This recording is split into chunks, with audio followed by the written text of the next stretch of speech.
सगळ्यांचं खूप खूप स्वागत. आणि आज एवढा पाऊस असताना आणि भरपूर बाहेर ट्रॅफिक असताना सुद्धा तुम्ही इथे आला आहात. त्याच्यावरच कळतं की आपल्या भारतीय लोकांना क्रिकेटबद्दल किती प्रेम असतं.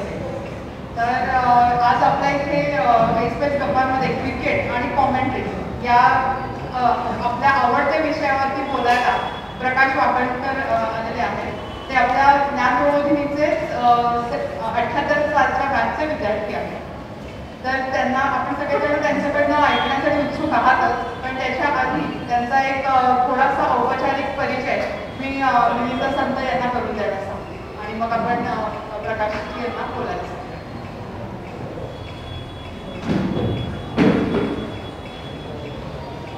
नमस्कार.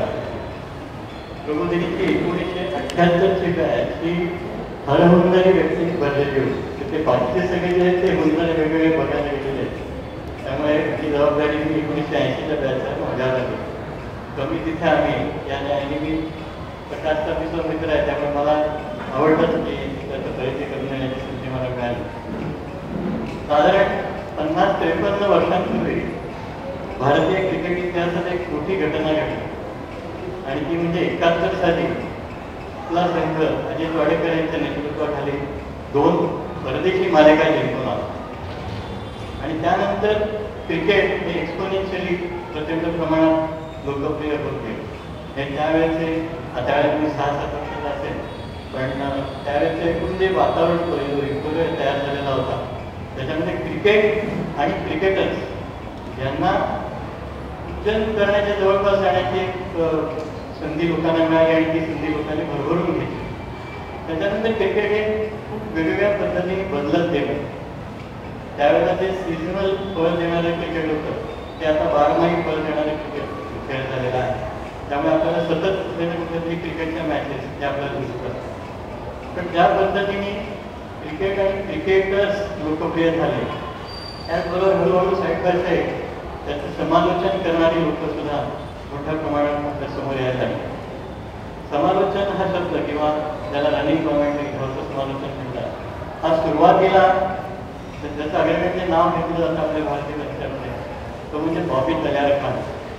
त्यांनी असं ऐकलेलं आहे, कारण माझ्या आधीच्या काळात ते होते आणि 5 दिवस एकटे कॉमेंट्री करायचे, माईकवर एकटे असायचे.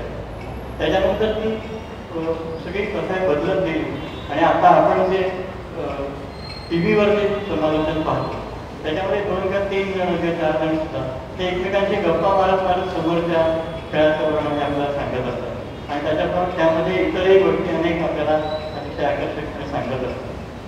हा जो प्रवास आहे सगळा, त्याच्यामध्ये केवळ बातम्यांसारखंच माहिती सांगणे इथपासून धावतं समालोचन हे जास्त रंजक करण्याच्या दृष्टीने जो प्रयत्न होत गेला, त्याच्यामुळे सर्व ह्या कॉमेंटेटर्सचा अतिशय मोठे योगदान आहे. माझ्यामध्ये क्रिकेट हा खेळ हा लोकप्रिय होण्यामध्ये जितकी क्रिकेट तो खेळ आणि क्रिकेट असे महत्त्वाचे आहेत, तेवढंच अतिशय रंजकपणे आणि अतिशय एक्साइटमेंट ज्याच्यामध्ये क्रिएट होईल अशा पद्धतीने आपल्यासमोर मांडणे हा एक मोठा USP लोकांमध्ये पाहायला कॉमेंटेटर्स. प्रकाश वाकणकर ज्ञानप्रबोधिनीचे विद्यार्थी. ज्ञानप्रबोधिनी आणि क्रिकेट यांचा तसा फार संबंध नाही. म्हणजे क्रिकेट कधीही ज्ञानप्रबोधिनी खेळलं गेलं नाही, कारण प्रबोधिनीमध्ये मदर गेम्स शिकवले जायचे किंवा आम्ही ते खेळायचो. आणि त्यामुळे प्रकाश माझ्यामध्ये तरी वाकणकर क्रिकेट फारसं खेळायचं माहीत नाही. तेव्हा कधीतरी इंग्लिश ग्राउंडमध्ये संध्याकाळी दलानंतर क्रिकेट झालं तर त्यामध्ये खेळणं असेल तरच. परंतु स्पेसिफिकली क्रिकेटसाठी म्हणून पुढची शाळा त्यांनी निवडली आणि तो मुंबईत गेला. मुंबईमध्ये क्रिकेटसाठी गेल्यानंतर सिनियर्सची क्रिकेटची मॅचेस एक खेळला. त्याच्यामुळे मला आमच्या कॉमन फ्रेंडनी जे सांगितलं की त्याच्यामध्ये मुंबईच्या कडून एक फायनल मॅच खेळताना सेंचुरी करून फायनल जिंकून दिली होती मुंबईला, ही एक आठवण आहे. आणि दुसरी एक चांगली आठवण त्यांनी मला अशी सांगितली की त्यावेळेला त्याचं एक थायपॅड फार अतिशय छान होतं आणि ते त्या मित्राला त्याचं थायपॅड हवं होतं. तर त्यांनी त्याला चॅलेंज दिलं की तू तुझ्या मॅचमध्ये जर चांगला खेळ नसेल तुला ते थायपॅड देईल. आणि त्याप्रमाणे त्या मित्राने सेंचुरी मारली आणि मग त्यांनी त्याचं थायपॅड विशिंग टू बेस्ट असं म्हणून स्वतःची सही थायपॅड असे दिलदारपणे त्याला दिलेले आहे. क्रिकेटमध्ये अनेक प्रकारच्या हे जे काही 50 वर्षाचा मी इतिहास सांगतो त्याच्यामध्ये अनेक प्रकारचे हे आपण वेगवेगळ्या पद्धतीने ऐकत असतो. परंतु आता ते वाईट समजा बक्षीस नव्हता, पण त्यांच्याकडनं स्वतः ऐकलं, कारण आता बोलणारे ते आहे आणि ते बोलण्याचाच व्यवसाय असल्यामुळे मी तुमचं जास्त वेळ घेणार नाही. परंतु त्यांचा औपचारिक परिचय करून द्या असं मला सांगितल्यानंतर जो आम्ही मागितला होता तो जो आला माझ्या हातात तो इतका वेगळा आहे की तो मला सांगण्याचा मोह होतोय. म्हणजे याच्यामध्ये जर तुम्हाला सांगतो की हा जो मी परिचय करून दिला तर तुम्हालाही असं वाटतं की हा कुठल्या माणसाचा परिचय आहे, कोण आहे, आणि ते त्यांचा मी यांचं काय सांगू. तर पूर्णपणे कॉर्पोरेट बॅकग्राऊंड असतं. म्हणजे स्वतः बिझनेस मॅनेजमेंटमध्ये त्यांनी मास्टर्स केलं, त्याच्यानंतर इन्स्टिट्यूटमधनं पुन्हा पुस्तक झालं. परंतु मोठमोठ्या मल्टीनॅशनल कंपनीजमध्ये ते अतिशय उच्च पदाचा अधिकारी म्हणून त्यांनी काम केलेलं आहे. कोका कोलामध्ये त्यांनी काम केलेलं आहे. त्याच्यामध्ये बऱ्यापैकी त्यांनी जगभरातल्या वेगवेगळ्या देशांमध्ये त्याचं ब्रँड वाढवण्याचं मोठं काम केलेलं होतं. त्याच्यानंतर कोका कोला सोडण्याची पण एक वेगळी हकीकत त्यांच्या बोलण्यात आली तर मला जास्त आवडेल. त्याच्यानंतर त्यांनी महिंद्रामध्ये, आता सध्या ते महिंद्रामध्ये, पण या सगळ्या कंपन्यांमध्ये chief executive officer, managing director किंवा एरिया मॅनेजर किंवा अशा पद्धतीची कामं ते करतात. आणि ते करत असताना हा क्रिकेट कॉमेंट्रीचा छंद किंवा हे जोड कशी काय घातली गेली ती ऐकण्यासाठी मी उत्सुक आहे. आणि त्यामुळे मी आता जास्त वेळ घेता करतो. त्यांनी आता माईकचा ताबा घ्यावा जी त्यांना सवय आहेच. वेलकम. थँक्यू. नमस्कार. क्रिकेटबद्दल काही बोलायचं असेल आणि पाऊस नसला तर काय क्रिकेटची खरं क्रिकेट होत नाही. म्हणतात की rain and cricket are twins. आणि पावसामुळे काही ना काहीतरी चांगलं किंवा वाईट क्रिकेटच्या संदर्भातलं होत असतं. हे इज प्रिटी स्टँडर्ड. ऐकू येत नाही? माईक वर पाहिजे.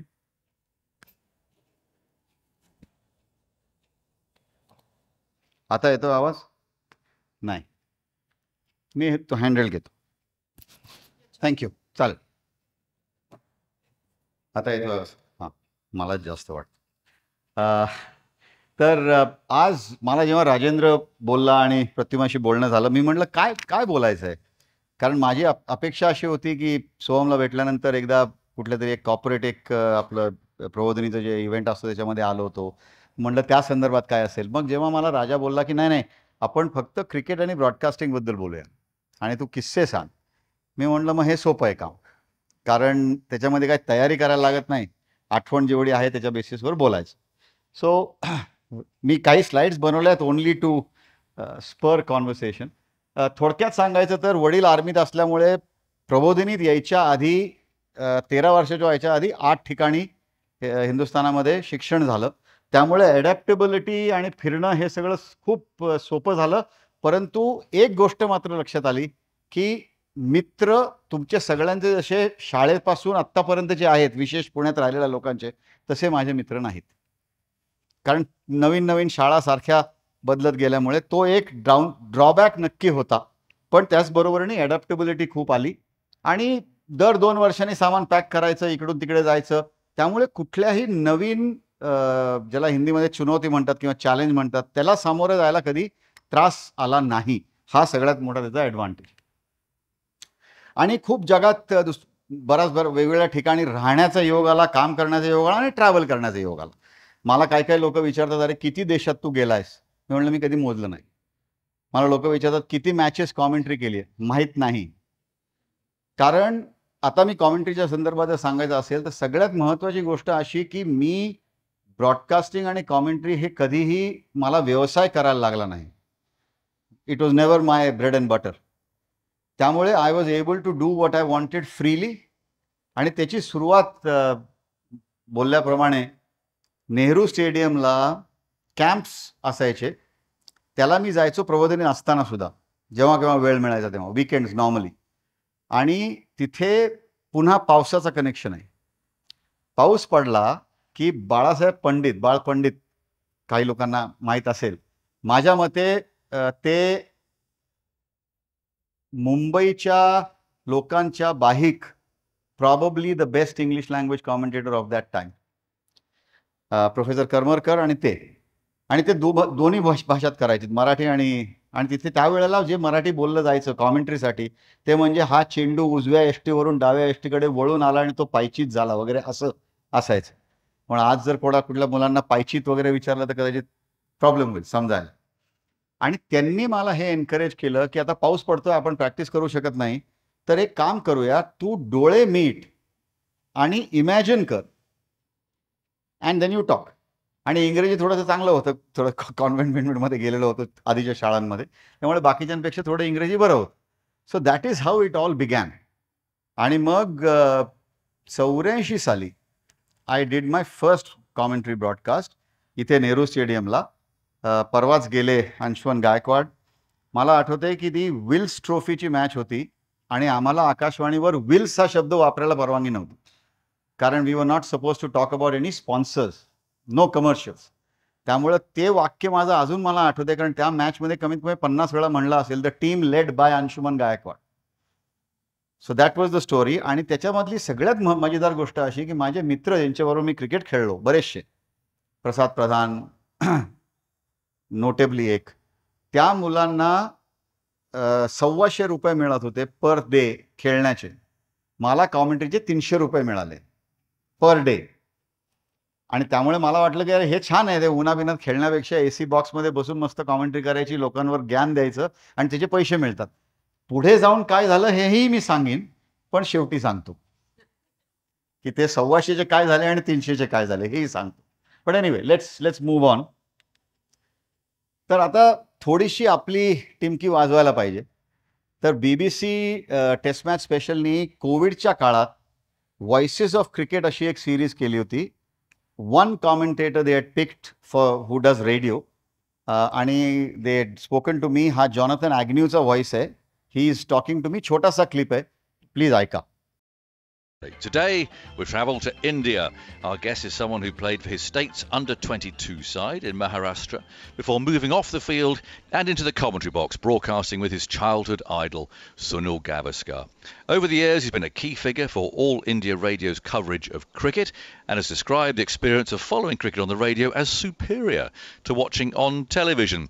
When he's not on the radio, he's a highly successful businessman working at the very highest level of a number of global brands. He is, of course, Prakash Wakanka, and he joins me from his home in Pune. Prakash, it's lovely to hear from you and catch up with you across the miles and so on. How are you getting on?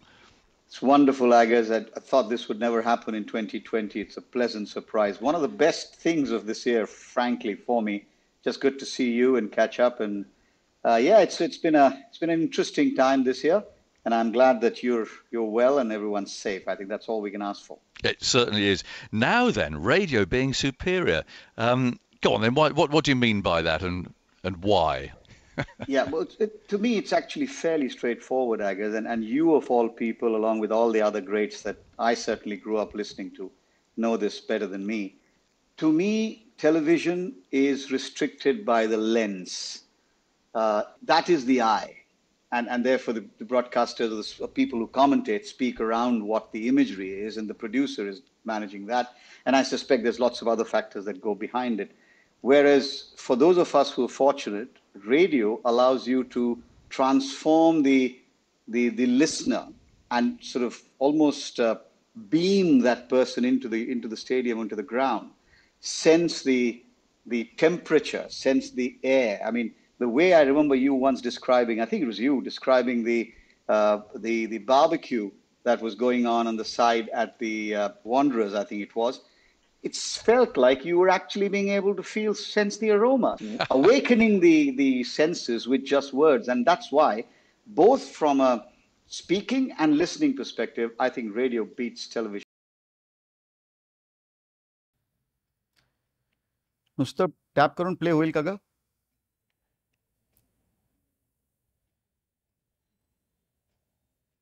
या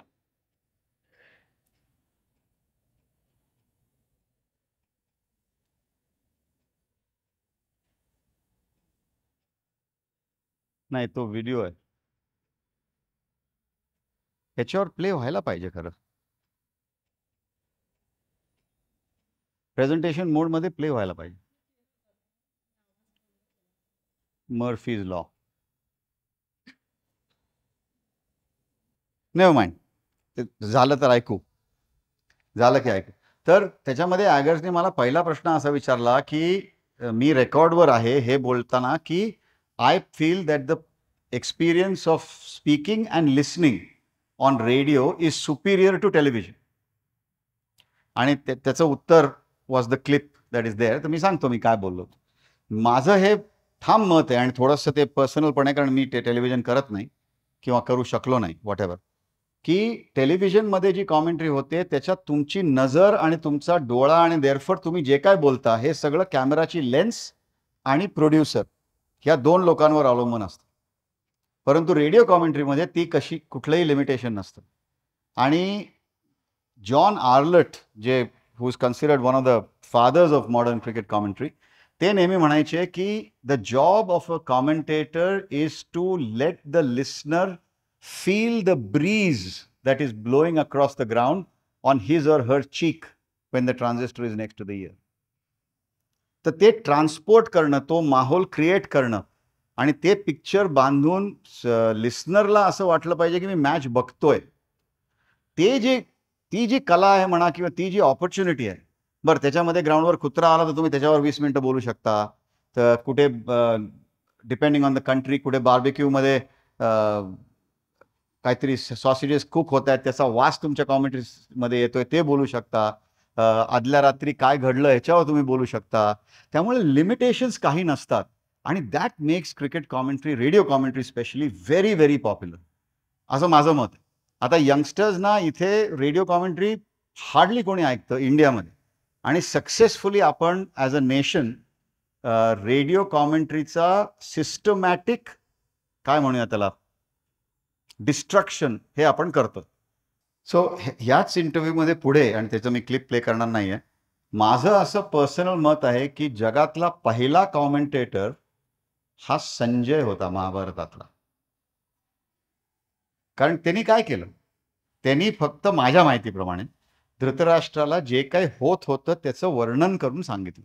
opinion दिलं नाही, criticism दिला नाही, praise दिली नाही, जे आहे ते कसं घडते ते सांगितलं. And that is the classical definition of a radio commentator. आजकाल जे चालतं ते त्याच्यामध्ये बऱ्याच गोष्टी आहेत, त्याच्यामध्ये आपण जाणार नाही, पण परत कधीतरी वेळ आला तर बोलू की ते कसं केलं जातं आणि का केलं जातं. ओके, पाकिस्तान इंडिया मॅचेसबद्दल बोलल्याशिवाय मजा येणार नाही. आणि हे सांगायला मला खूप मजा येते की कारण 14 मॅचेसपैकी 15 मॅचेस झाल्या आहेत आपल्या वर्ल्ड कपमध्ये, T20 आणि 50 over world cup. 14 matches Pakistan हरला आहे. एक मॅच ते जिंकले जी गेल्या वेळेला, म्हणजे गेल्याच्या आधी वेळेला दुबईला झाली ती, आणि मी त्या मॅचला नव्हतो, नॅचरली नाही, खरंच नव्हतो. आणि 10 का 11 मॅचेसमध्ये रमीज राजा आणि मी एकत्र कॉमेंट्री केलेली आहे. आणि रमीज मला दरवेळी भेटला की ह्या फोटोची आठवण येते. हे 2019चा वर्ल्ड कपच्या मॅच आहे याला एजबॅस्टनला. आणि त्या मॅचमध्ये नेहमीप्रमाणे it was a very close game. असं वाटलं होतं की पाकिस्तानला अपर हँड आहे, आणि पुन्हा कशी तरी ते नाही घडलं. आणि हा जो छोटासा क्लिप आहे, हा कॉमेंट्रीचा क्लिप नाही आहे, पण ऐकण्यात मजा येईल. करतोस play. India need one off one. Ashwin hits it over mid-off for the win. Volcanic joy for India. Devastation for Pakistan. India win by 4 wickets off the last ball. Truly incredible scenes as over 90,000 at the Melbourne Cricket Ground were there to watch India beat Pakistan by 4 wickets off the final ball, thanks to a brilliant unbeaten knock from Virat Kohli. He scored 82 off 53 balls. The Indian cricket commentator Prakash Wakankar was watching. And Prakash, that was some game. It is just unbelievable. I mean, the first emotion is that the 90,000 plus people watching there should actually pay double for their tickets. I mean, what a return on investment today for anyone who watched that game live. Pulsating, changing fortunes, looking impossible, then becoming possible, then looking like it'll slip away again. High drama in that last over. Everything possible that you can think of happened, didn't it? There was a wide ball or 2 wide balls. There was a 3 runs run off a free hit, which actually hit the off stump. Unbelievable stuff. But that was made possible, let's be honest, by that partnership between Kohli and Pandya, and especially Virat Kohli, stamping once again that class is indeed permanent. That one shot off the back foot, off the bowling of Haris Rauf that he hit straight over the bowler's head is probably a shot that I have never seen in my life. There was no room, and he conjured up a way to clear the fence. Just unbelievable batsmanship and belief that you can do it. Fabulous game of cricket. I feel really sad for Pakistani supporters because it was their game to lose. Until the last moment, it looked like they wouldn't. But somehow, India found a way. ह्या video clips play कर, थोडंसं हसायला येईल. तर ही ऑस्ट्रेलियाची series आहे. इथे दिनेश कार्तिक बरोबर पहिलं क्लिप आहे आणि मग गावस्करांबरोबर दुसरं आहे. पण हा दिस अगेन शोज किती मजा करतो आम्ही कॉमेंट्रीमध्ये. आणि हे सगळं तुम्हाला टेलिव्हिजनवर कधी दिसणार नाही, कारण टेलिव्हिजनवर होत नाही. नाही, हा गावाचा कुठलाही प्ले कर, हरकत नाही. दोन्हीपैकी एक केला तरी पुरे. Prakash. Yeah. I think he's going to go for a 6 this You ball. think so? Yeah. All right, we'll find out in just about a moment as Labuschagne is brought into a catching mid-wicket as well. It's either 6 or out. Here's Lyon bowls and Umesh goes for a big one and he's got it. Where has he hit it? Dinesh Karthik, Nostradamus, 6 runs over mid-wicket and the total goes to 95. 8 for 95. Massive. Play the next one out.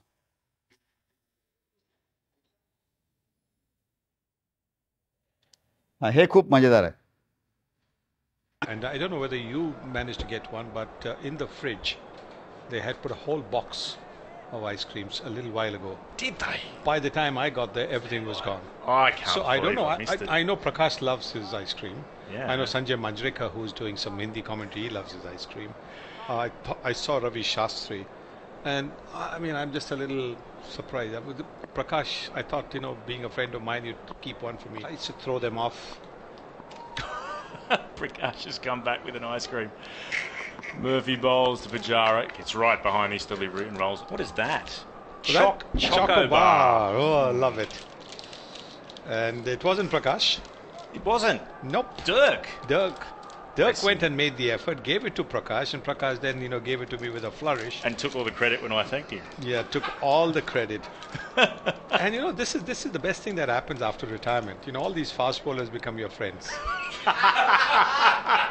Before that, they're trying to knock your block off. And then after that, after retirement, you know, they are all, you know, okay, let's share a chocobar, let's share a drink or something like that. That's it. Thank you.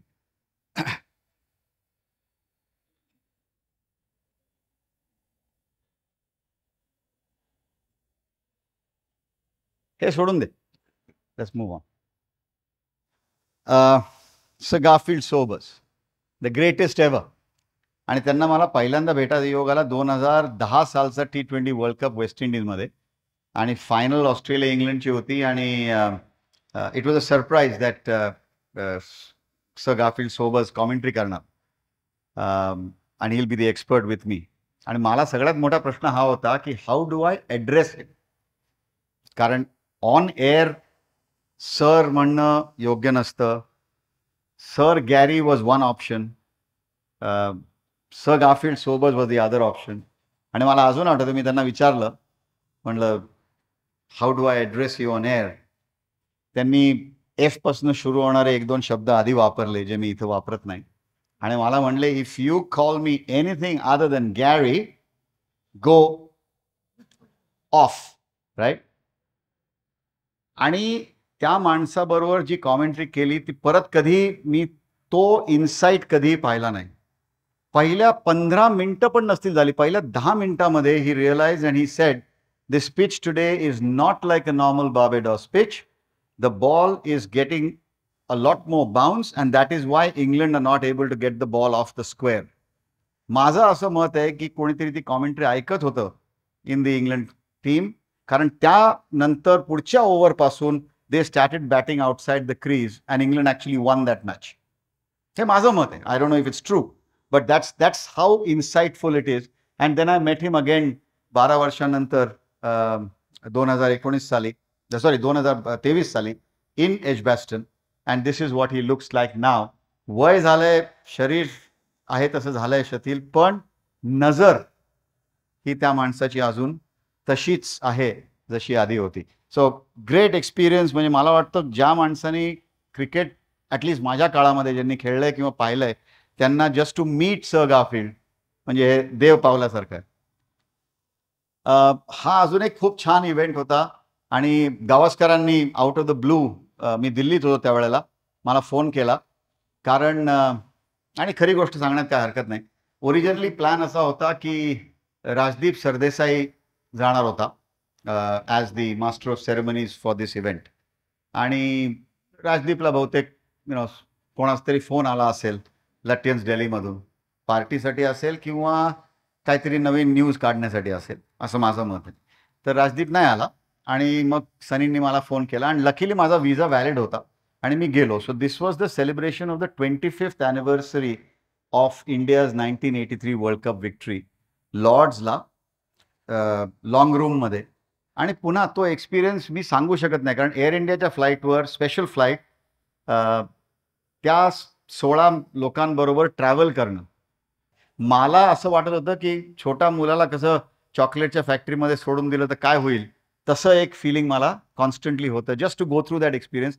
Roger Binny बिचारा had काय म्हणतात रे तुम्ही त्याला, medically काय म्हणतात, spondylitis सारखं काहीतरी. So he was wearing a collar आणि त्याला खूप इट वॉज व्हेरी डिफिकल्ट. आणि ज्या दिवशी इव्हेंट झाला दुसऱ्या दिवशी, तेव्हा Kapil Dev was going to give a speech.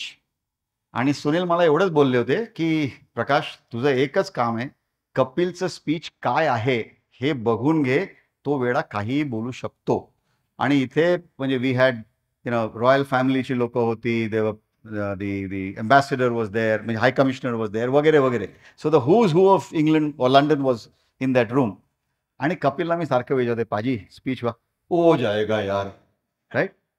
म्हणलं कुछ मदद, अरे नहीं कोई जरूरत नहीं, सब ठीक हो जाएगा.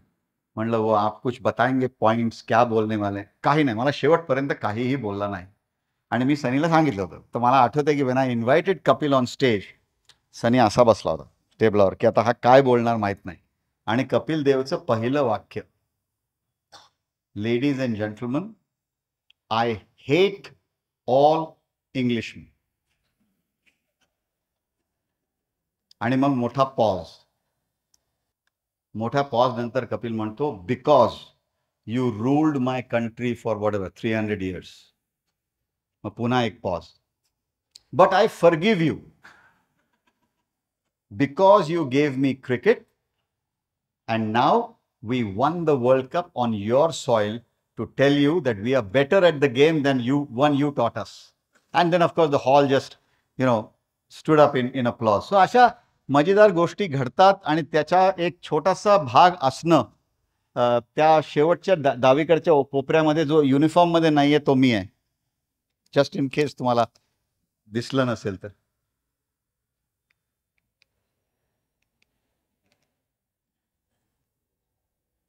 हा करना, चेंज करना please. This was another amazing occasion. November 16, 2013 सचिनची शेवटची टेस्ट मॅच मुंबईला, वानखेडेला. आणि ही कॉमेंट्री मी आकाशवाणीला केली. आणि आकाशवाणीवरती कॉमेंट्री करत असताना रेडिओवर मी स्वतः इमोशन्सनी ओव्हरकम होऊन रडलो असेल तर फक्त त्या कॉमेंट्री. आणि त्या दिवशी मला नाही वाटत की स्टेडियमवर असलेला कुठलाही व्यक्ती त्याच्या डोळ्यात पाणी नव्हतं.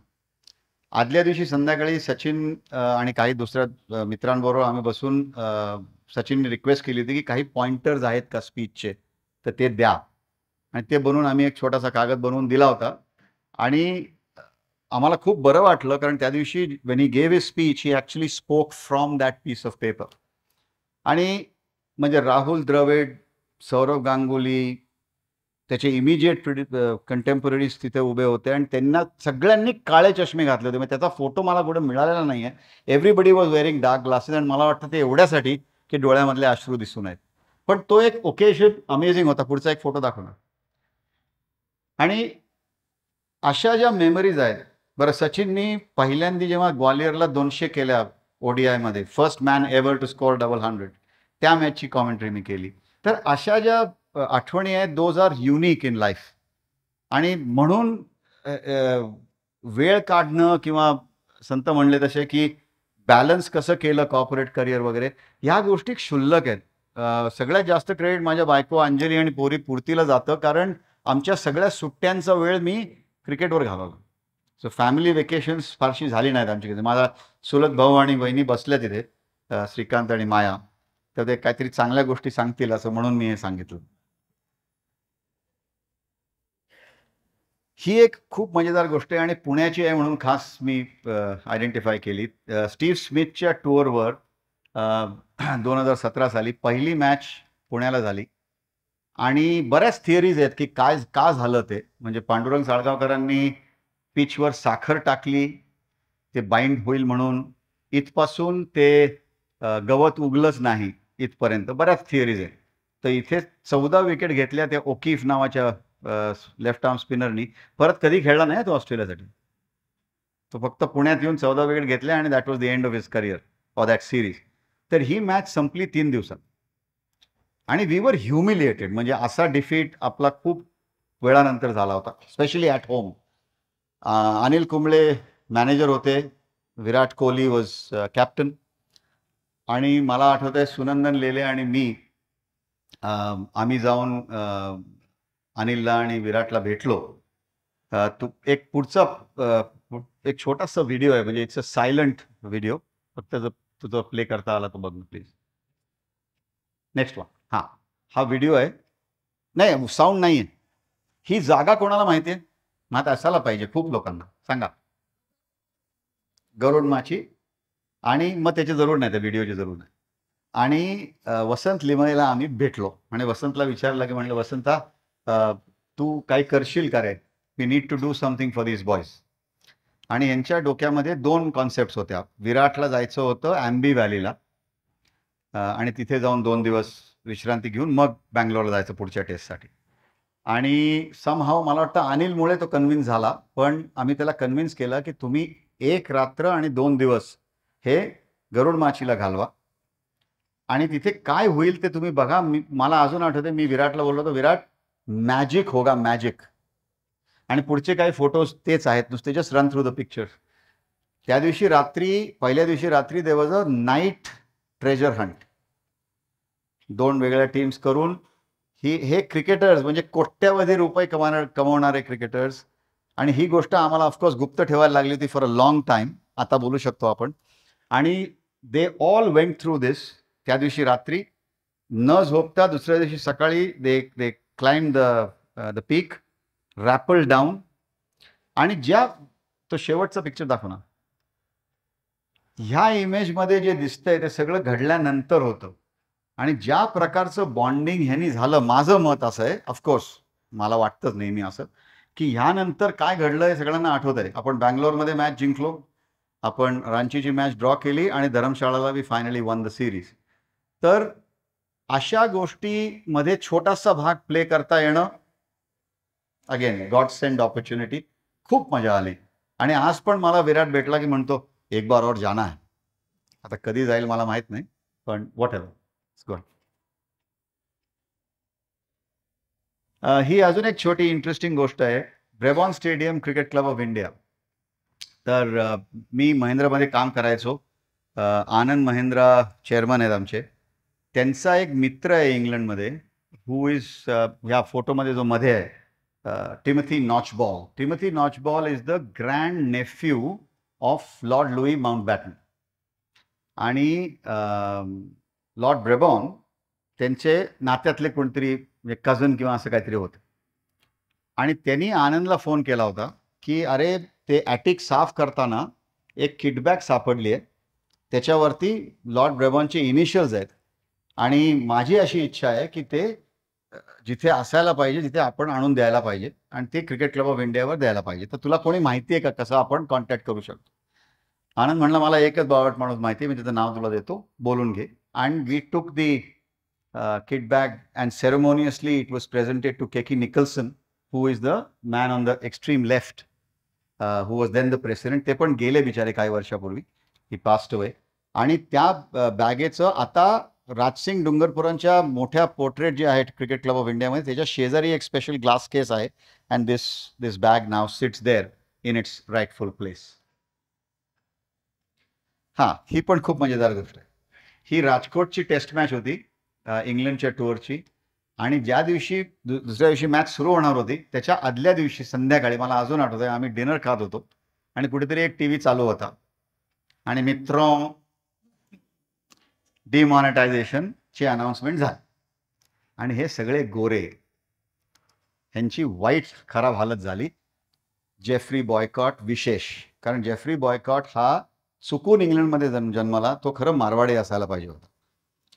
इतका चिंगूस माणूस मी जगात नाही पाहिला. तर त्यांनी काही रुपये चेंज केले होते, म्हणजे पाऊंड्स चेंज करून काही रुपये होते त्याच्याकडे. मला वाटतं काय 1000, 2000, 3000 रुपये असतील, 10,000 असतील मॅक्सिमम. तो रात्रभर my money is worth nothing, my money is worth nothing, what will I do, who will take this money, प्रॅक you got to take this money, give me pounds back. मी कसून देऊ तुला पैसे, माझ्याकडे पाऊंड्स नाही आहेत. ते इथे संपलं आणि कॉमेंट्री जेव्हा सुरू झाली दुसऱ्या दिवशी तेव्हा पूर्ण दिवस जेव्हा जेव्हा आमची स्टिंट एकत्र आली, where have you put all your 2000 rupee notes, are they in the mattress, are they in the fridge, have you given it to somebody to deposit, how many people have you employed to put them in the bank account, वगैरे वगैरे वगैरे वगैरे constant. आणि मजा बघा, इंग्लंडमधनं listeners wrote to our producer Adam Mountford, Jeffrey must apologize to Prakash. He cannot say this on air. He cannot accuse him of these things. आणि जेफ्रीनी फार सांगितल्यानंतर दुसऱ्या दिवशी सकाळी, of course all of this was a joke, right, असं करून त्यांनी अपॉलॉजीचा एक हे केला. पण see again this was completely unrelated, पण इट वॉज सच फन कॉमेंट्रीमध्ये, बिकॉज सारखा तो ह्या गोष्टीवर बोलत होता डिमॉनिटायझेशनबद्दल आणि स्पेसिफिकली मला. आणि मी त्याला सारखी आठवण करून देतो की तुमच्या बॅट्समनना बॅटिंग करता येत नाहीये, त्याच्याकडे कॉन्सन्ट्रेट करूया आपण. So it was great fun. Vivian Richards 75 साली जेव्हा विवियन रिचर्ड्स इथे आले with Clive Lloyd's team, Nehru स्टेडियमवर मॅच होती. आय वॉज 12 or 13 आणि मी तेव्हा ऑटोग्राफ घेतला होता त्यांचा. पण स्टोरी अशी आहे की मला वाटतं सुनंदन, मी आणि प्रसाद प्रधान आम्ही तिघही स्टँडमध्ये बसून मॅच बघत होतो आणि लाऊडस्पीकरवर अनाउन्समेंट झाली. मला अजून आठवत आहे, पांडू साळगावकरांनी he took Roy Frederick caught Gavaskar at second slip आणि Lawrence Rowe came 1 down, hook करायला गेला, पाय घसरला, हिट विकेट. वेस्ट इंडिज वर 2 down for 0. Never heard of, against waste zone. Abdul Ismail आणि साळगावकरांनी बॉलिंग सुरू ओपन केली होती. आणि जेव्हा अनाऊन्सरनी नाव सांगितलं IVA रिचर्ड्स, मला अजून आठवतंय मी या दोघांना म्हणलं, अरे हा काय बावटासारखं बोलतोय, रिचर्ड्स साऊथ आफ्रिकेसाठी खेळतो, रिचर्ड्स नावाचा कोणी प्लेअर नाही आहे वेस्ट इंडिजमध्ये. That was my introduction to Vivian Richards. आणि ह्या वेळेला आत्ता वानखेडेला जेव्हा वर्ल्ड कपमध्ये Richards came as a ambassador for the world cup, आम्ही बसून बोललो, कॉमेंट्री केली, पण गप्पांमध्ये मी ही गोष्ट त्यांना सांगितली. आणि त्या माणसाचा जो प्रेझन्स आहे वॉज रिमार्केबल. आणि तो मला प्रायव्हेटली सांगतो की Virender Sehwag for me was the most destructive batsman after me in world cricket. की त्याचं फिलॉसॉफी सिम्पल आहे, सी बॉल हिट बॉल. ते पाय कुठे, हात कुठे, खांदा कुठे, काही फरक पडत नाही त्याला, as long as the ball goes to the boundary. Next. आता हे नुसती इमेजेस आहेत, you can just scan through them to tell you की इतक्या लोकांबरोबर, म्हणजे ज्या बरीचशी अशी मंडळी आहेत की ज्यांचे फोटोज पेपरमधनं कापून कपाटामध्ये लावलेले होते, त्या लोकांबरोबर आज बसून कॉमेंट्री करता येणं ह्याच्यापेक्षा मोठं मला तरी काही सॅटिस्फॅक्शन नाही. आणि just as I finish, just run through, हे 2004चा सौरवचा पहिला इंटरव्ह्यू जो मी घेतला होता ते आहे. आणि त्याच्यावरती मी एक आर्टिकल लिहिलं होतं की 2004 साली माझ्या मते इंडियन क्रिकेटचं खरं मेटामॉर्फोसिस झालं. And the title of the article was When the Boys Became Men. कारण सौरवनी इंडियन ड्रेसिंग रूम मधला पूर्ण जो सिस्टम होता तो बदलला. He just turned it on its head. पहिले असं असायचं की सिनियर्सची बसण्याची जागा वेगळी, नवीन आलेली मुलं दुसरीकडे बसणार. The story was very simple. You are wearing an India shirt, तुम्ही इंडिया शर्ट घातला, यू आर ऑल इक्वल. आणि तिथून he along with much maligned Greg Chappell, माझा पर्सनल व्ह्यू ग्रेग चॅपलबद्दलचा खूप वेगळा आहे, की the coming of youth and the blend. आणि रिमेंबर, आपण ते मॅच फिक्सिंग, अझरुद्दीन, अली इराणी ह्या सगळ्यातनं बाहेर आलो होतो. Tendulkar had given up captaincy. आणि त्या परिस्थितीमध्ये हे करता येणं, माझ्या मते Sourav was truly one of the greatest captains India had. That's it. I don't have anything else. This is just last slide, no? Brian Lara, Graham Swan. One of the greatest gentlemen of cricket is Mahela Jayawardene. A real gentleman. That's it. So, ह्याच्या पलीकडे माझ्याकडे काही बोलायला specifically नाही आहे, पण if anybody has any questions, काही comments, तर आपण एक 5-10-15 मिनटं वॉट एव्हर इज देअर आपण बोलू शकतो.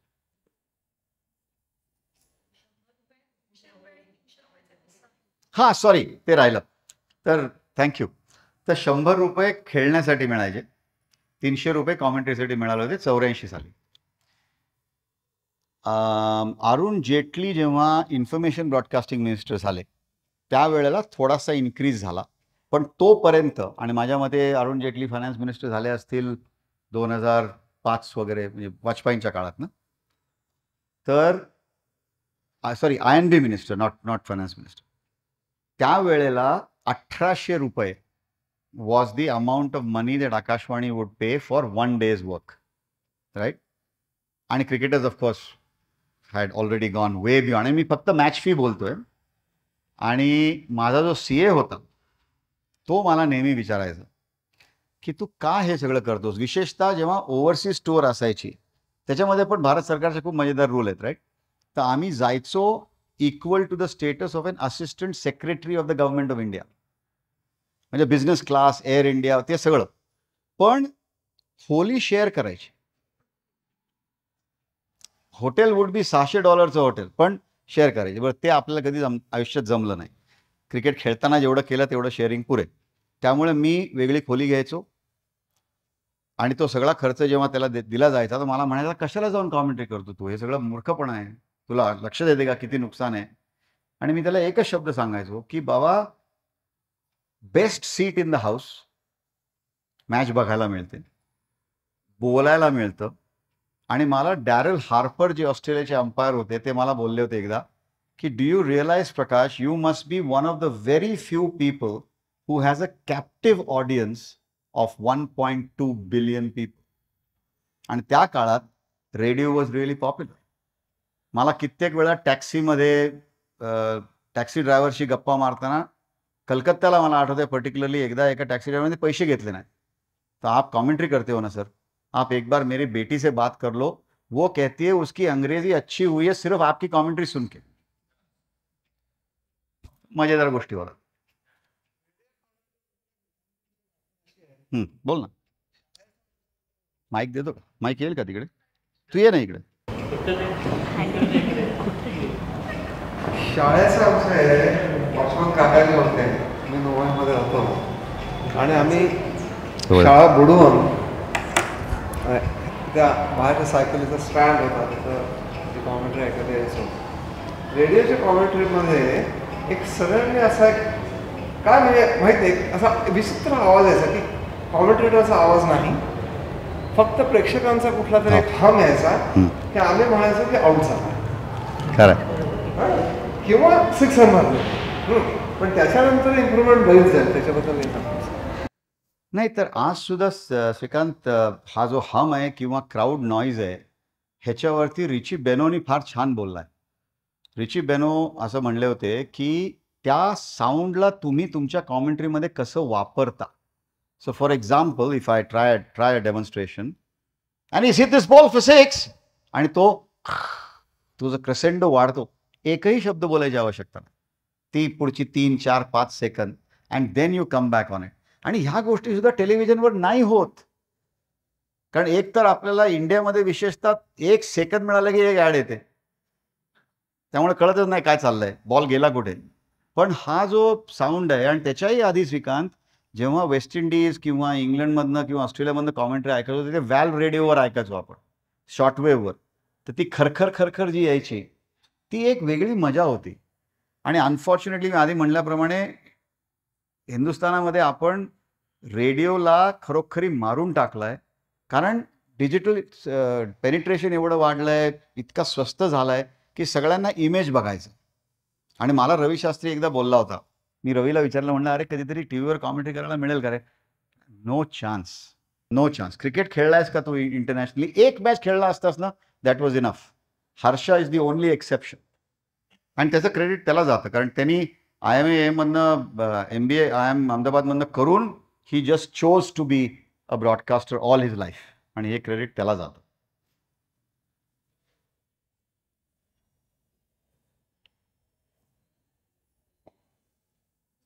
बऱ्याच वेळा आपण हे बघतो की इयान स्मिथ किंवा असर हुसेनच्या कॉमेंट्रीतला फरक आहे आणि प्रॉब्ली संजय मांजरेकरच्या कॉमेंट्रीतला फरक. हां, इयान स्मिथची कॉमेंट्री आणि प्रॉब्ली संजय मांजरेकरची कॉमेंट्री, तर ॲट द रिसिव्हिंग एंड आपल्याला कळतं की रिझल्ट खूप वेगळे. पण what do they do differently की Ian Smith is at level with Sanjay Manjrekar is not.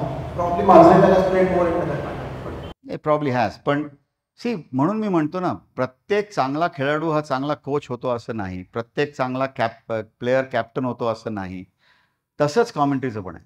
तर इयन स्मिथ, त्याच्यावर खूप कॉमेंट्री केली आहे मी. इयनची एक कमालीची क्वालिटी अशी आहे की लहान मुलासारखं पॅशन त्याच्या आवाजात येतं. आणि इयन स्मिथ हा इयन स्मिथला प्रमोट करत नसतो. संजू गेल्या 5-7 वर्षात particularly he was a very fine commentator. लोकांना आठवतं की नाही मला माहीत नाही, पण स्काय क्रिकेटनी इंग्लंडमध्ये first Indian ever to be pick to do television commentary वर संजय मांजरेकर.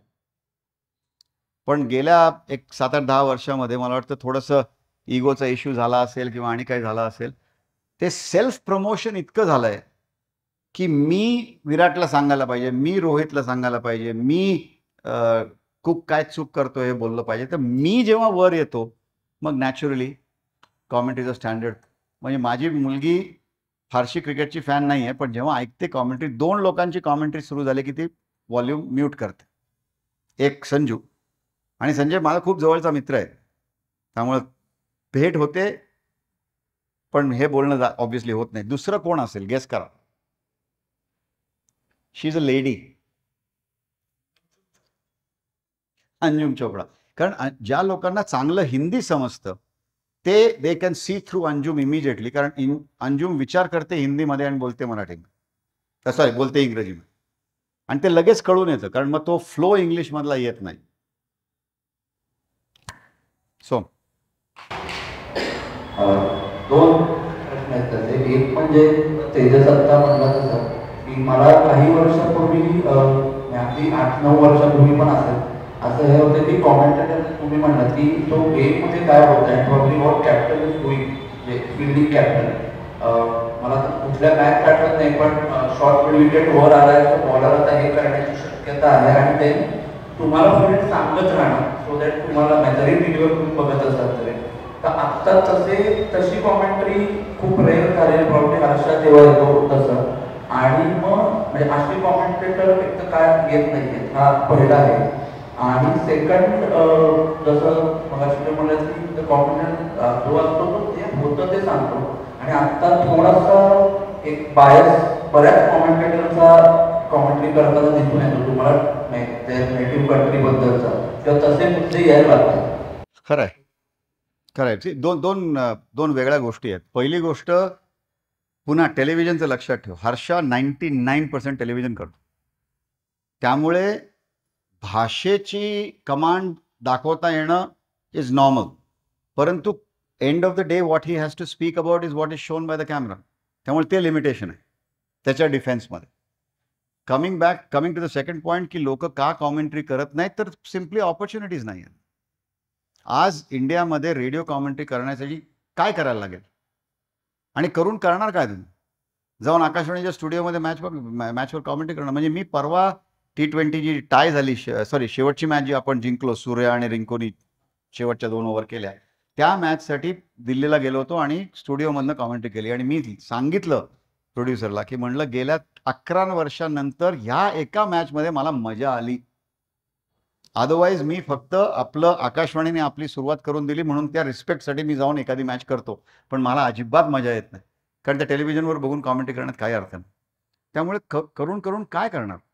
पण एक मजेदार गोष्ट झाली आहे, आता एका दिवसाचे 33,000 रुपये झाले आहेत आणि त्यामुळे आकाशवाणीचे तबलाचा प्रोग्राम एक्झिक्युटिव्ह हा क्रिकेट कॉमेंटेटर झालाय, म्युझिक प्रोड्युसर हा क्रिकेट कॉमेंटेटर झालाय.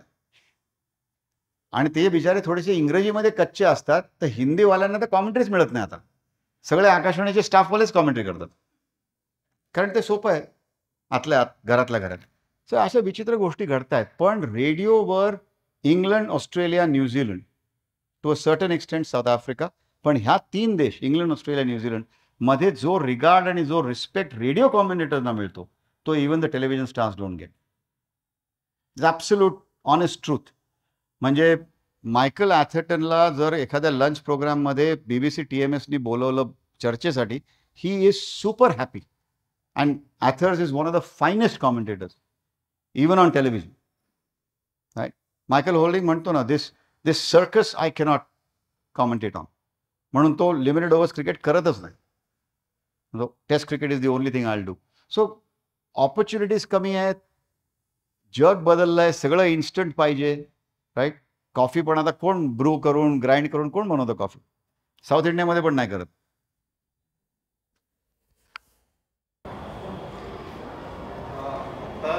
तुमच्या आवाजात चढ उतार आहे, तो दबावण्यासाठी तुम्ही काय मेहनत घेतली किंवा काय करावं, तो ओरिजिनलच तसा तुम्हाला मिळाला? काय नाही सर, मी स्वतः काही क्रेडिट घेऊ शकत नाही. सरस्वतीची कृपा.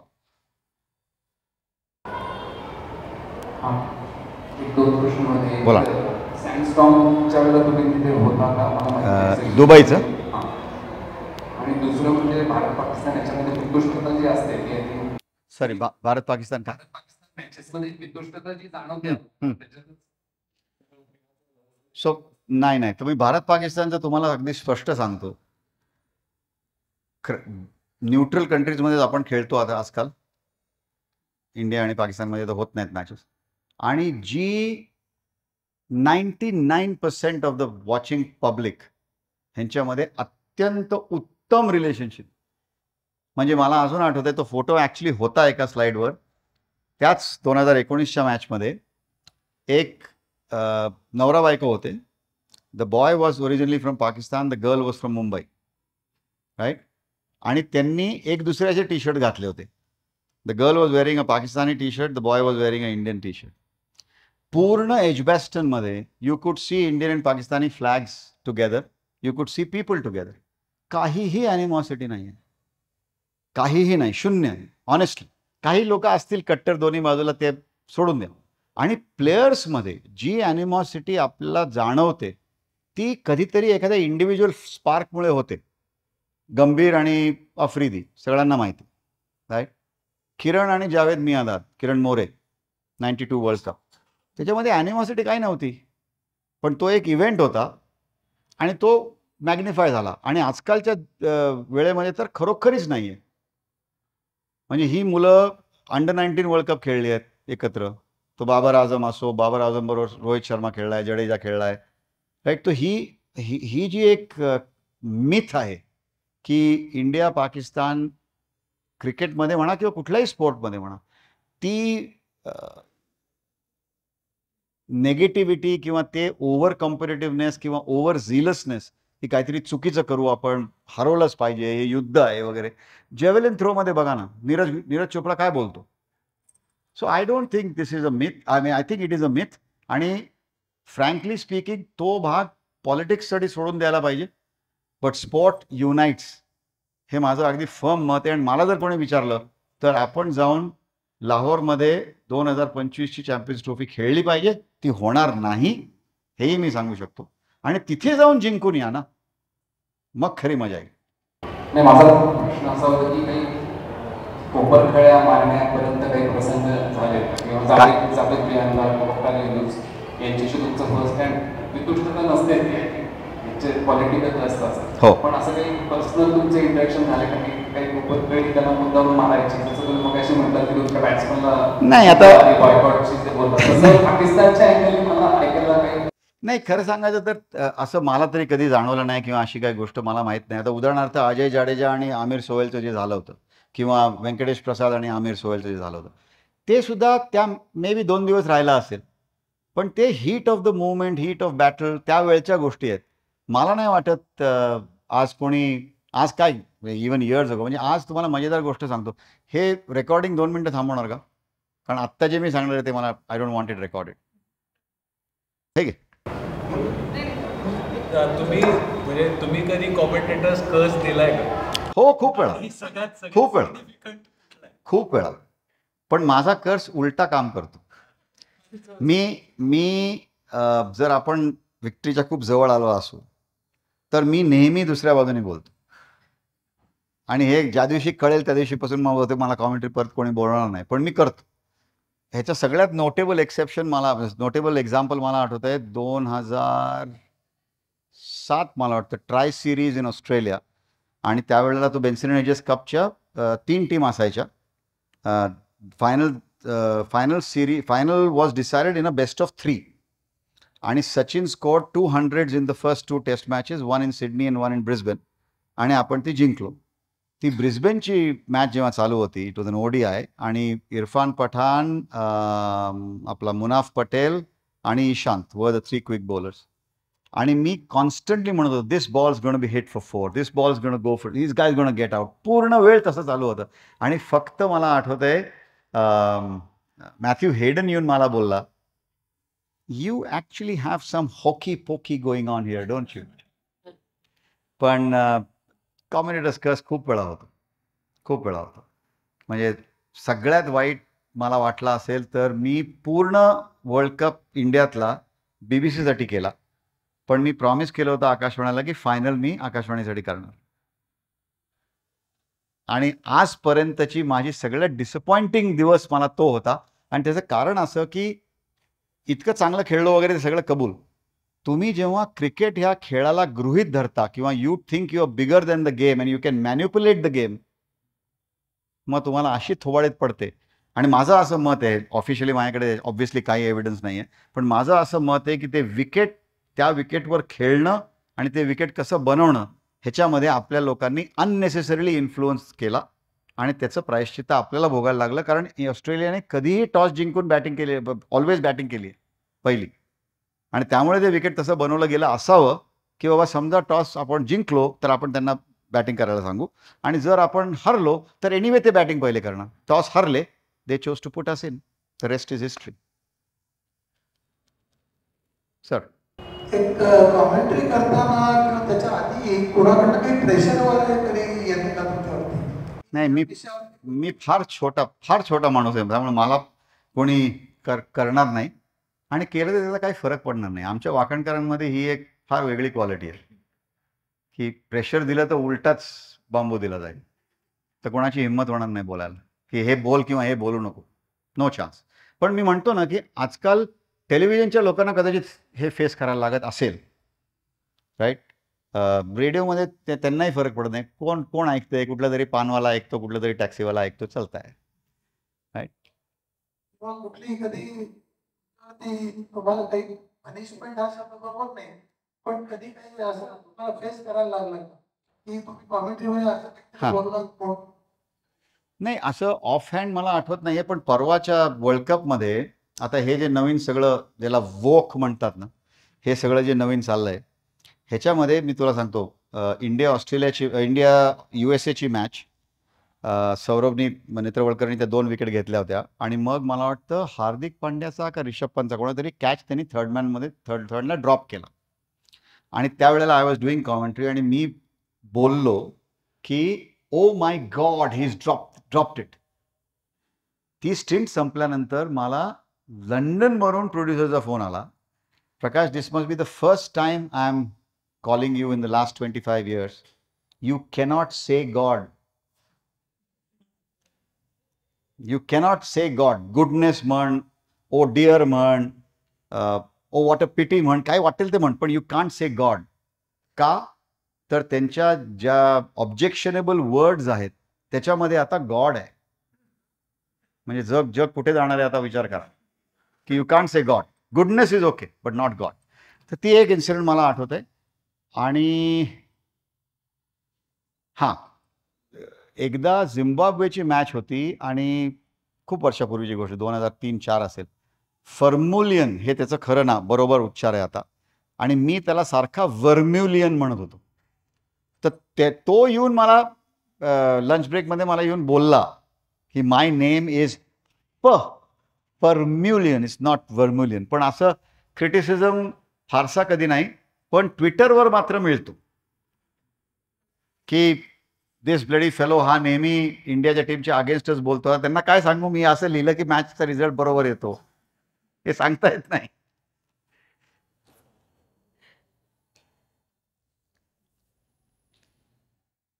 एखाद्या बॅट्समनची खूप स्तुती केली, त्यानंतर दुसऱ्या किंवा तिसऱ्या बॉलला जर आउट झाला तर तुमची काय तारफळ होते? काय तळमळ होते, आपण स्वतःला एक लाथ मारायची टेबलाखाली आणि काय.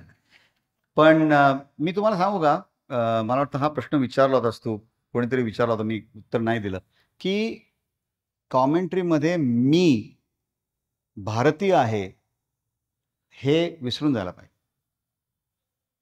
आणि BBC-मध्ये मला सगळी लोक सांगतात की you are one of the fairest commentator.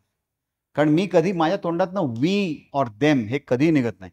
ह्याचे राजे ऑस्ट्रेलियन्स, राजे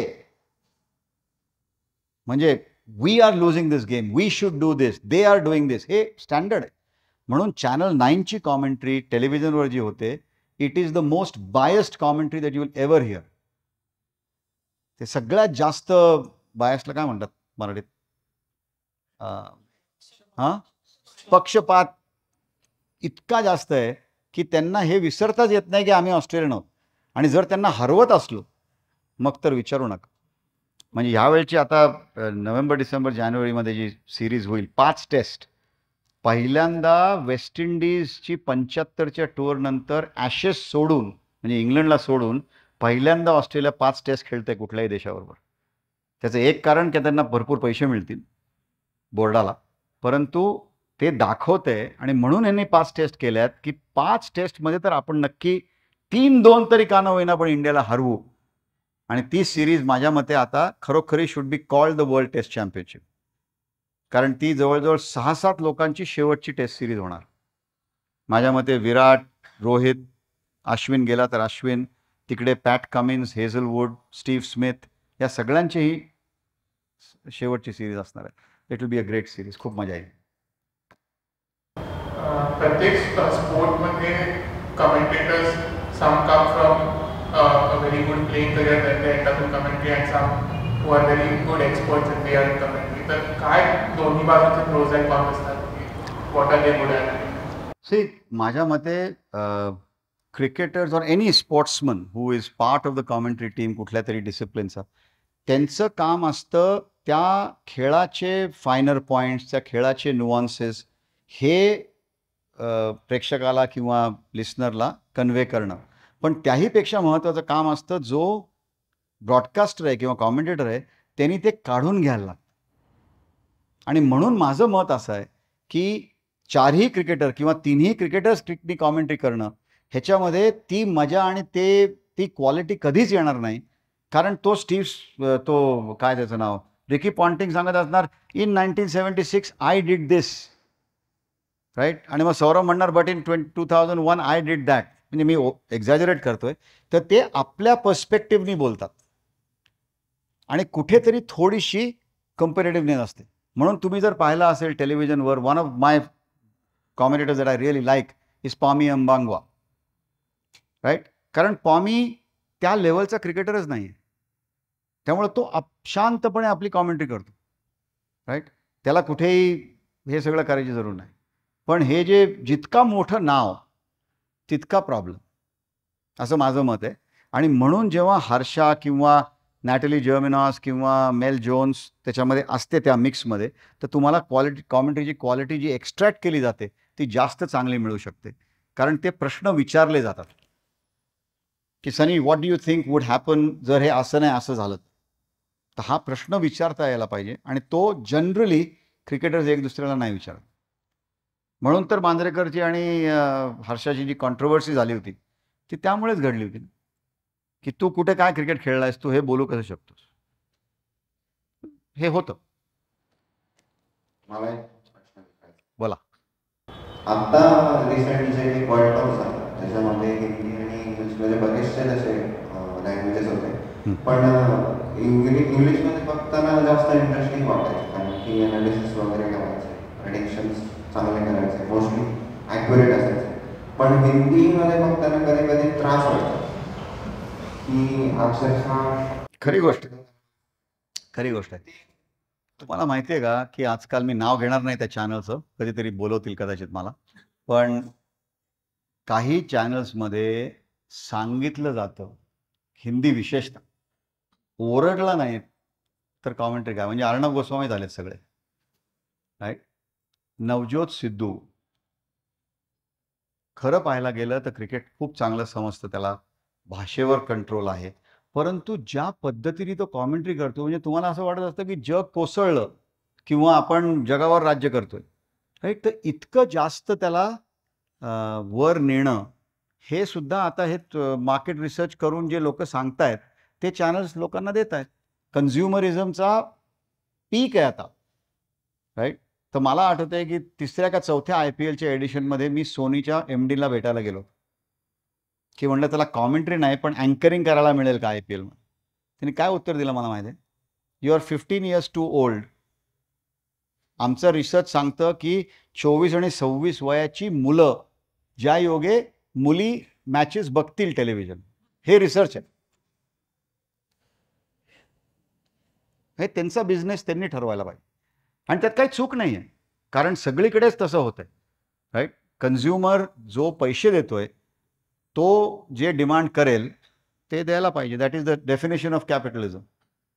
आणि त्यामुळे हिंदी कॉमेंट्रीमधला जो सुशील दोशींचा, रवी चतुर्वेदींचा जो एक लहजा होता, एक क्वालिटी होती, ही बिशन बेदी गेंद कर रहे हैं और 3 खिलाड़ी बल्ले की बिल्कुल आसपास मनोवैज्ञानिक दबाव बना रहे हैं, हे सगळं आता ऐकायला मिळणार नाही.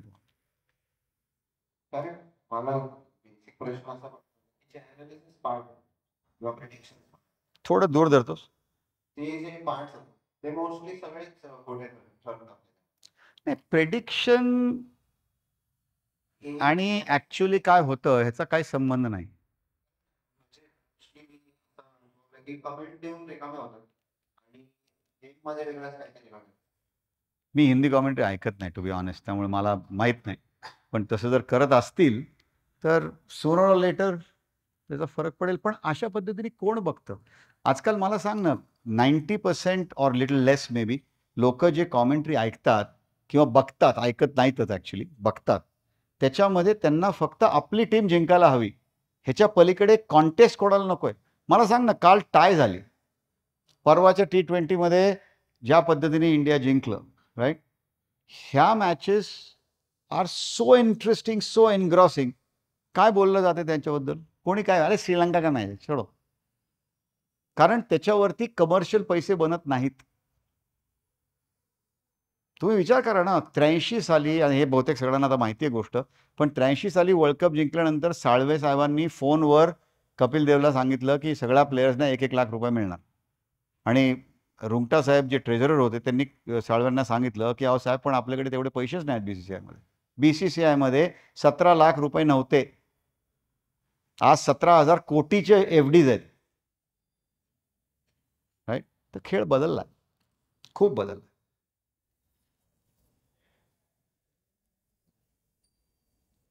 बोला. इथं सांगू इच्छितो की गेल्या वर्षी सचिन तेंडुलकरांचा 50वा वाढदिवस झाला, त्यानिमित्त मुंबईमध्ये शांततानंदला कार्यक्रम आयोजित केला होता. तर तिथे सचिन तेंडुलकरांबाबतीत 50 अनोखे रेकॉर्ड मी स्वतः नोंद केलेले आहेत आणि त्याच्यातले मी सांगू इच्छितो काही नेटवर्क तुम्हाला शोधून मिळणार नाही, ते माझ्याकडे होते. उदाहरणार्थ आता मी मगाशी तो उल्लेख केला बोलताना 1991 इंडियावरचा ऑस्ट्रेलिया 5 टेस्ट झाला, शेरवटनी 4 वेळेस डेब्यू केले. 1991 नंतर 33 वर्षांनी इंडिया ऑस्ट्रेलिया 5 टेस्ट मॅचची सिरीज होती. आणि विशेष म्हणजे बॉल आणि माझ्या मते सचिन पहिल्यांदा तेव्हा एकत्र टेस्ट वर्षांमध्ये आणि याच्यामध्ये अजून बरेचसे रेकॉर्ड बनून गेले. त्याच्या व्यतिरिक्त सुद्धा बरेचसे रेकॉर्ड मी डोक्यात ठेवतो. म्हणजे कम्प्युटरमध्ये कसं आपल्याला ऑन करायला लागतं, झोपेतनं उठलं की आपण लगेच सांगू शकतो कुठला रेकॉर्ड काय आहे. अमेझिंग. तुमचं नाव काय?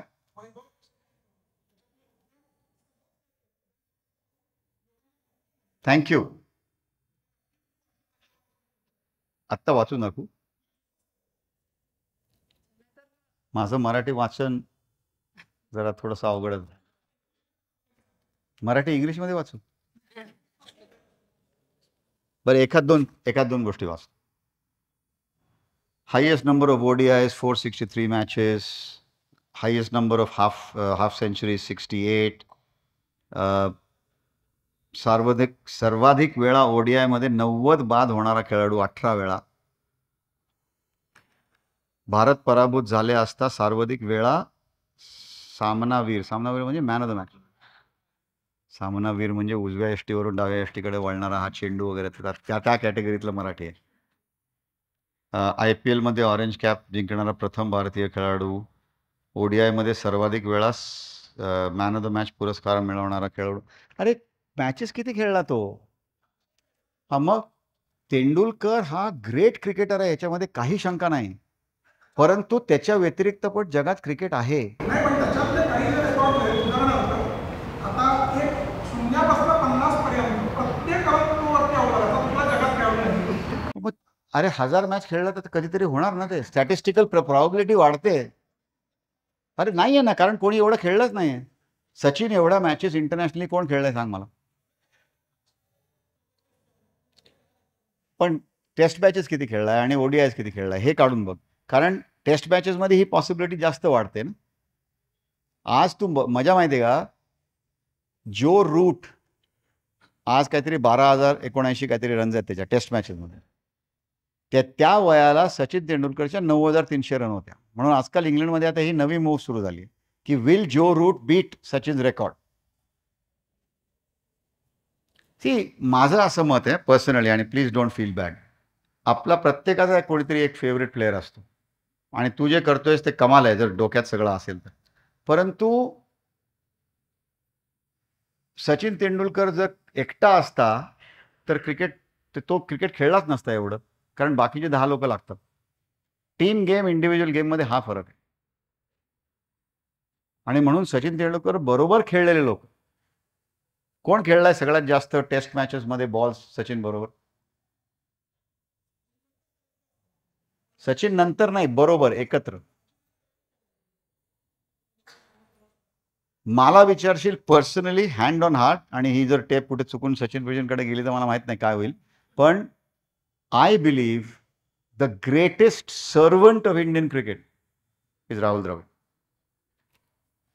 Without a doubt. म्हणजे त्या जवळ पण कोणी येत नाही.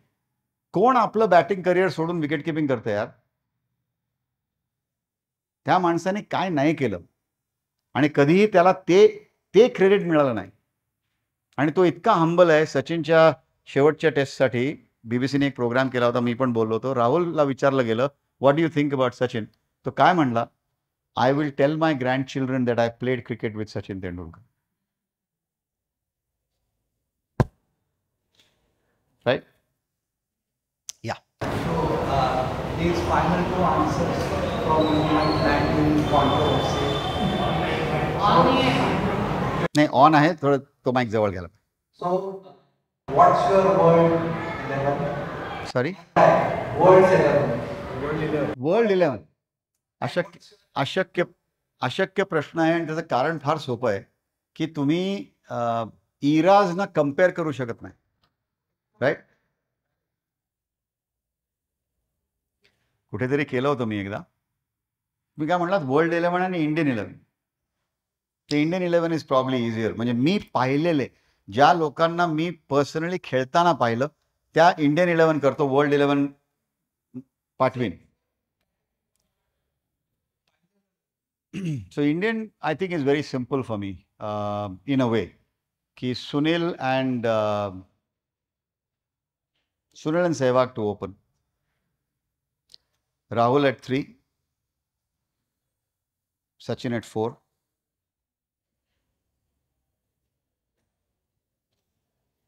5 स्किप करतो. Syed Kirmani as wicket keeper, Kapil, Bumrah, Bishan Bedi,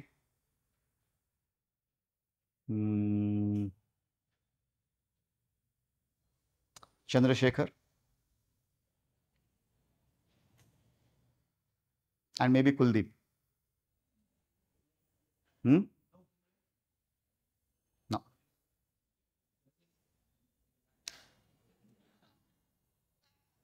What if आहेत, मी एक बॅट्समन अजून शोधतोय 5वा, कारण त्या पोझिशनवर खेळलेला बॅट्समन पाहिजे. बॅट्समन खूप आहे. Laxman is in contention of course. Sourav 5 वर पण खेळला आहे, so Sourav is there. Frankly either of them. SMG. Sunil Gavaskar, जसं त्याचा तेंडुलकर आहे तसं माझा गावस्कर आहे. मी 19 अंडर-19ला जेव्हा सिलेक्ट झालो तेव्हा मी ST बस घेऊन मुंबईला गेलो होतो. वानखेडे स्टेडियमवर बाहेर थांबलो होतो. गावस्कर बाहेर येण्याची वाट बघत होतो. काय नाही, फक्त नमस्कार करायचा होता त्यांना. आणि ही गोष्ट जेव्हा आत्ता मी त्यांना सांगतो, मला असं काही आठवत नाही.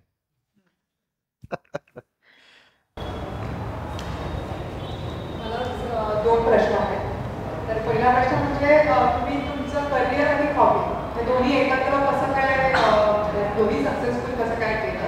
आणि दुसरा प्रश्न असा आहे की प्रबोधिनीमध्ये क्रिकेटचं एवढं वातावरण नाही आहे, तरी पण तुम्हाला क्रिकेट आणि कमेंट्रीची आवड कशी ते कसं चालू केलं. तर दुसरा प्रश्नाचं उत्तर पहिले देतो की प्रबोधिनीमध्ये मी आलो 7वी मध्ये, त्यामुळे फक्त 4च वर्ष होतं.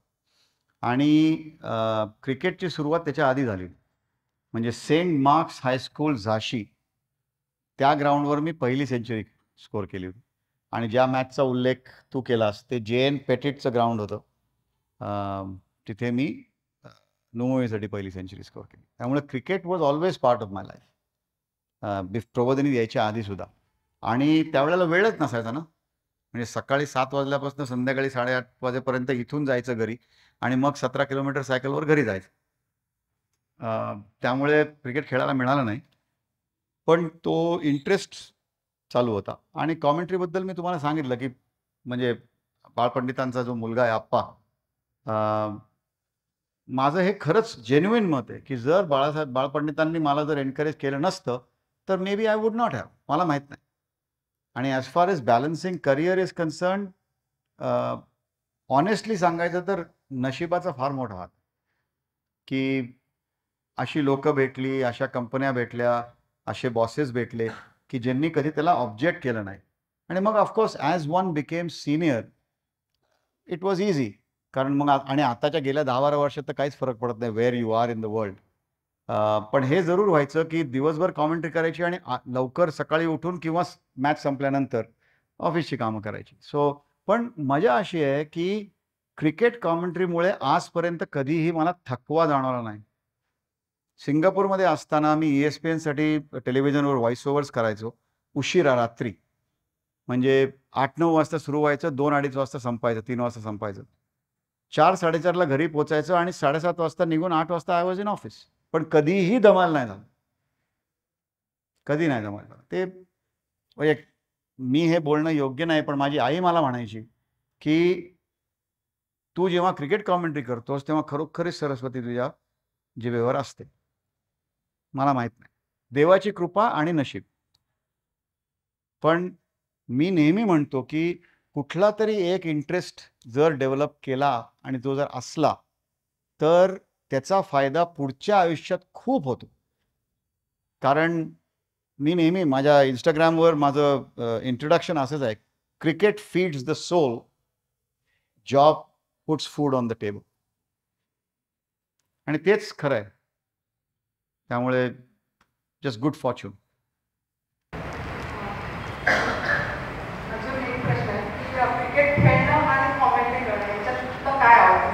खेळणं. तो जर ऑपॉर्च्युनिटी त्यावेळेला मिळाली असती आणि खेळलो असतो, पण त्याच्यासाठी धमक पाहिजे होती. त्या काळामध्ये मला आठवतंय 12वीची 9वीची परीक्षा होती आणि त्याच काळामध्ये कुठला तरी एक कॅम्प होता वेस्ट झोनचा. आणि चॉईस होता 12वीची परीक्षा द्यायची का कॅम्पला जायचं. संजू मांजरेकर, बलविंदर सांधू या सगळ्या लोकांनी 12वीची परीक्षा मिस केली. मी नाही केली. एवढाच फरक.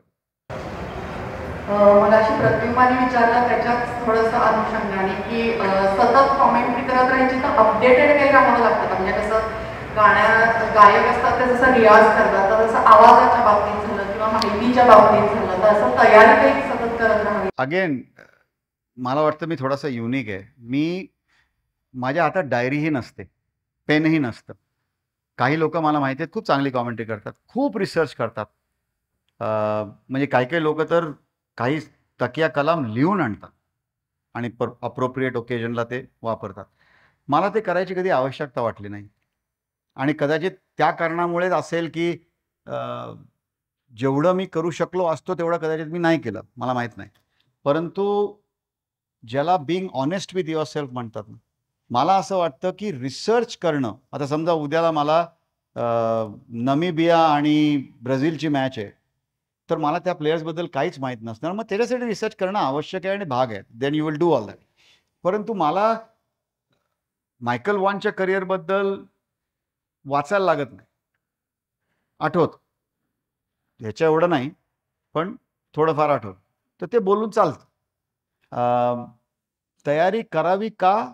माझ्या मते करावी. मी कधी केली नाही, कारण कुठेतरी थोडासा काही लोक म्हणतील उद्धटपणा आहे, पण मला कारण त्याच्यावरती माझी रोजीरोटी नव्हती म्हणून हे सगळं आहे असं मला वाटतं. If that was my profession मग कदाचित मला जास्त करायला लागलं असतं, कारण मग ती भीती असते. आणि हे जे आपण म्हणतो ना की fear is the greatest limiter of life, की भीतीने माणूस ज्या गोष्टी करू शकतो ते कर्तृत्व पूर्ण होत नाही असं माझं मत आहे. आणि त्यामुळे क्रिकेट कॉमेंट्रीमध्ये उद्या जर मला कोणी सांगितलं की बस आता तुला कॉमेंट्री नाही मिळणार, खूप दुःख होईल, पण त्याच्या पलीकडे काही होणार नाही. व्हेअरएज ज्या माणसाचं आयुष्य त्याच्यावर अवलंबून आहे त्याला फार मोठा त्रास होतो. I don't know if I answered your question, पण मला वाटतं की दॅट इज द बेसिस. आवाजाचा आहे बाकी विशेषतः जेव्हा 5 दिवसाचं टेस्ट मॅचची करायची असते तर तो आवाजाचा कोण तोच राहावा किंवा म्हणजे त्याच्यात काही आवाज बसणं काय नाही, ज्येष्ठ मध तोंडात बस. आणि मी सिगरेट पितो, विच इज नॉट गुड अजिबात. पण त्याचा मला आत्तापर्यंत तरी, पुढे काय देवाच्या मनात आहे मला माहीत नाही, पण आत्तापर्यंत तरी कधी त्रास झाला नाही. पुढे काय होईल माहीत नाही.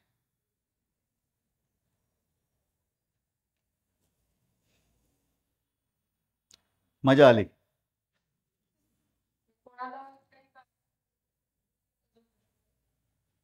थँक्यू. नमस्कार. नाही, एक शेवटची गोष्ट.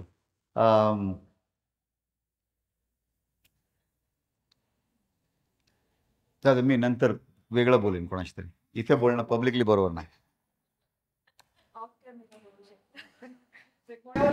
थँक्यू. तुम्ही जसं म्हणालात की संजय उवाचे तसं आज आपल्याला प्रकाश उवाचे असं ऐकायला मिळालं आणि इतकी छान क्रिकेट विश्वाची सगळी सफर त्यांनी आपल्याला करून आणली आणि इतक्या म्हणजे मोठ्या मोठ्या क्रिकेटर्स बरोबर त्यांचं जाणं येणं आहे, सलोख्याचे संबंध आहेत, तरी सुद्धा त्यांनी इतक्या सहजपणे मला सांगितलं की मी आयपीएल कपला यायला तयार आहे आणि तुम्ही काळजी करू नकोस. आपण काही ह्याचा म्हणजे समजा मध्ये काही प्रॉब्लेम झाला रेकॉर्डिंगचा किंवा याचा तरी काही काळजी करू आपण सांभाळू शकतो.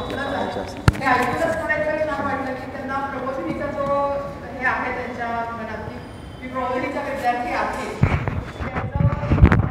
म्हणजे ते ऐकूनच मला खूप छान वाटलं आणि ते आपलेच आहेत. त्यामुळे मी असे ऑफिशियली आभार वगैरे नाही मानणार, पण आपल्या माजी विद्यार्थी मंडळाकडनं त्यांना एक छोटीशी भेटवस्तू देते. श्रीयुत कानडे यांना विनंती करते की त्यांनी येऊन ती भेटवस्तू प्रकाश वाकणकर यांना द्यावी.